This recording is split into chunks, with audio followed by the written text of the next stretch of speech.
ایک مسئلہ یہ بھی یاد رکھیے کہ عید کے دن ہمیں خصوصی طور پر نبی کریم صلی اللہ علیہ وسلم کی سنت کی نیت سے اہتمام کرنا چاہیے.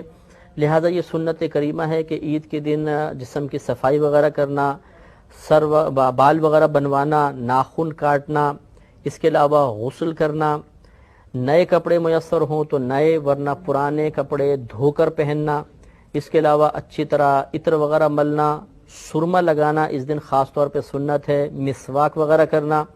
اور یہ نبی کریم صلی اللہ علیہ وسلم کی عادت کریمہ تھی کہ آپ ایک راستے سے عیدگاہ میں جاتے تھے اور دوسرے راستے سے واپس آتے تھے. لہذا ہمیں بھی یہ کوشش کرنی چاہیے کہ ایک راستے سے جائیں اور جب واپس آئیں تو راستہ بدل لیں، کسی اور راستے سے آئیں، تو یہ سنت کریمہ پر عمل کی سعادت حاصل ہوگی. اس کے علاوہ ہمارے نبی کریم صلی اللہ علیہ وسلم جب عیدگاہ کی طرف جاتے تھے تو پیدل تشریف لے جاتے تھے، سواری پر نہیں جاتے تھے. لہذا اگر ہماری مسجد یا عیدگاہ وغیرہ قریب ہے اور پیدل جانا ممکن ہو تو پھر پیدل ہی جانا چاہیے. ہاں اگر فاصلے پر کہیں دور جا کے ہم نے نماز ادا کرنی ہے تو وہ الگ مسئلہ ہے، پھر ہم سواری پہ جا سکتے ہیں، لیکن قریب ہو تو بہرحال پیدل جانا ہی سنت کریمہ ہوتا ہے. اگر عید الفطر ہے، یعنی جس کو ہم رمضان کے بعد والی میٹھی عید کہلاتی ہے، اس میں جب آپ عیدگاہ کے لیے جائیں تو جانے سے پہلے طاق عدد میں کھجوریں کھانا سنت کریمہ ہے. تو 3، 5 یا 7 کھجوریں تناول کر لیں اور اس کے بعد پھر مسجد کی طرف جائیں تو انشاءاللہ اس سنت پر ادائیگی کا ثواب بھی حاصل ہو جائے گا. اور یہ اچھی طرح یاد رکھیں کہ عید کے دن کا روزہ رکھنا مکروہ تحریمی ہے، یعنی حرام کے نزدیک ہے، لہذا عید کے دن کا ہرگز روزہ نہیں رکھیں گے. عید کی نماز ادا کرنا یہ واجب ہوتا ہے اور 2 رکعت نماز ہوتی ہیں. اس کا طریقہ انشاءاللہ میں آپ کو عرض کرتا ہوں. عید کی نماز کے بعد آپس میں مبارکباد دینا، گلے ملنا، یہ مستحبات ہیں اور مسلمانوں میں رائج ہیں، اس میں شرعاً کوئی حرج نہیں ہوتا ہے.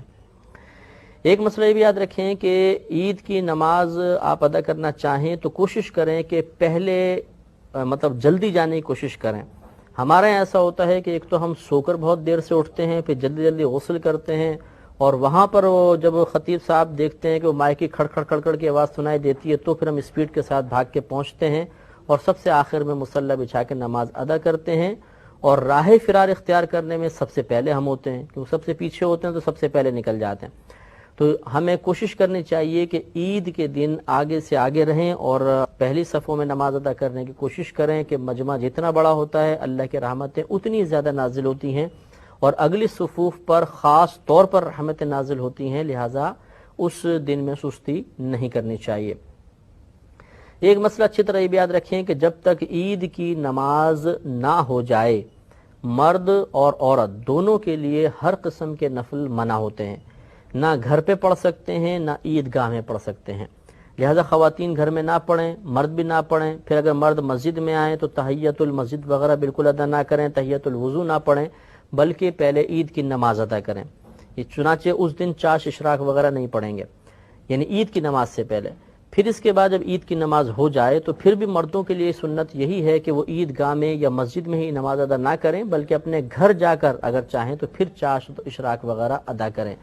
اور جو گھر کی مسلمان بہنیں ہیں وہ بھی مردوں کی جماعت کا انتظار کریں. قریب ترین مسجد میں جب جماعت ہو جائے اس کے بعد وہ گھر پر اپنے نوافل وغیرہ ادا کر سکتی ہیں، اس سے پہلے ادا نہ کریں.